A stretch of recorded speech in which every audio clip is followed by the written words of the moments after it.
तर महाराज काय करतात आता, या गोष्टीवर विचार विनिमय करतात. महाराजांना माहित पडतं की जाफर खान, औरंगजेबाची बहीण आणि काही लोक आहेत, हे लोक माझ्याबद्दल बादशाला भडकवतायत.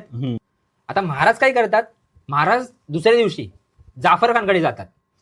आता जाफर खानची बायको शॉक असते की बाबा याने माझ्या भावाची बोट छाटलेली आहेत, तुम्ही यांना इथे जास्त वेळ थांबवू नका, नाहीतर हे तुमच्यासोबत पण काहीतरी चुकीचं करतील.